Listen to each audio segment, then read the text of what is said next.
Yesu ashimwe bene data, muraho neza. Nongeye kubahereza ikaze mu mwanya w'ijambo ry'Imana. Reka dutangire dusenga.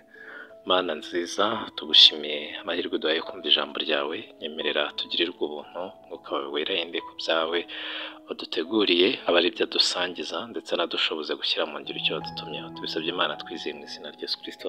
Amen.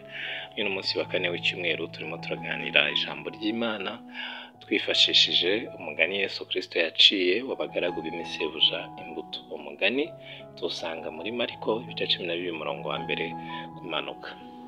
Aho tugeze rero tuganira, tugeze ku murongo wa 6 n'uwa 7. Imirongo ibanza ubwo kuba tutabanye, mirongo ibanza uyu mugani utangira Yesu avugamo ngo ukuntu hari umutware ngo wari ufite uruzabibu, ngarangije ngararuzitira rukorera ibishoboka byose nyine kugira ngo ruzere imbuto, ngarangije ngajya mu kindi gihugu. Agiyeyo ngo warwo ruzabibu rushyiramo abagaragu kugira ngo baruhingire. Twabonye yuko uyu muzabibu ugereranywa n'agakiza twahawe abahinzi, twabonye ko ari batwebwe bahawe ako gakiza ngo bakore ibikwiye byose kugira ngo kere imbuto. Nuko mu gihe rero gikwiriye cyo kwera imbuto, ngo wa mutware yohereza umugaragu kujya gushaka imbuto kuri rwa ruzabibu rwe, ngo abahinzi bamubonye baramufata baramukubita baramwirukana. Twabonye icyo bisobanura, wenda abo tutabanye mwareba mu minsi yabanje. Ngarangije ngo yohereza undi wa kabiri we, baramufata baramukomeretsa, nabyo twabonye icyo bisobanura.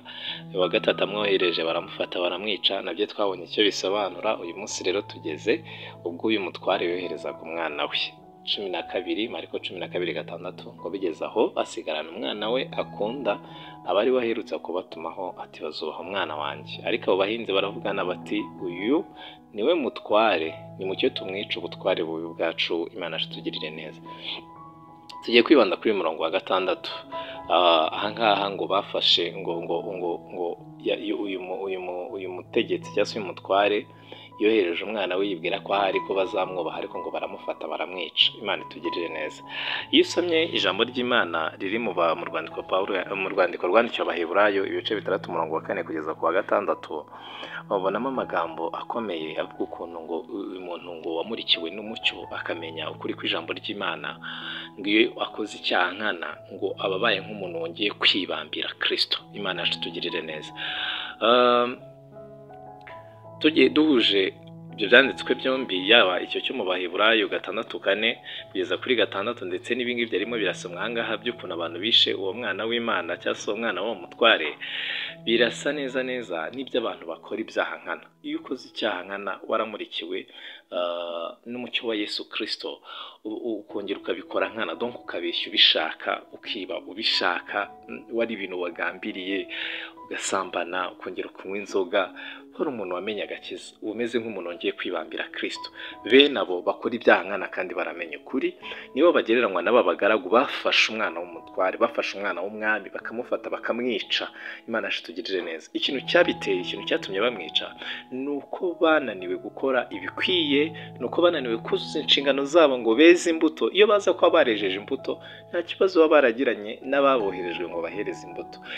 Ipfunwe ry'uko batakoze ibikwiriye, amakosa bishinjaga mu mitima y'uko batakoze ibikwiriye, niyo yatumye barushaho kuba babi, bakageza ku rwego rwo kugirira nabi ababoherezwaga ngo baberere imbuto, kugeza naho batinyuka kwica umwana w'umwami nyir'uruzabibu. Imana tugirire neza.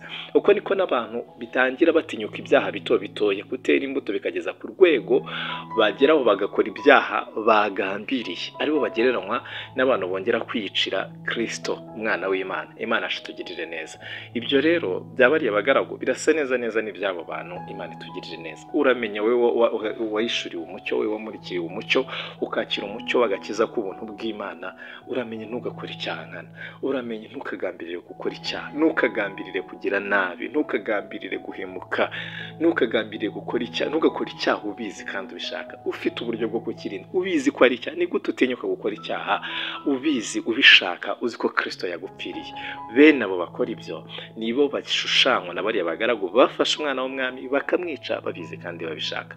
Hanyuma rero wumvishe ijambo ry'Imana, uramenye ntukore icyankana utongera kwibambira umukiza, ahubwo ugende wera imbuto, ukora ibikwiriye, ukore ibyo utegekwa byose kugira ngo were imbuto, kugira ngo ubwo abazakohererezwa ngo uberere imbuto uzabone icyo ubahereza, utazagera ku rwego uzakora icyankana ukaba nkongeye kwibambira umukiza wawe. Yesu Kristo aduhana umugisha, abashoboze kwera imbuto nanjye binshoboze.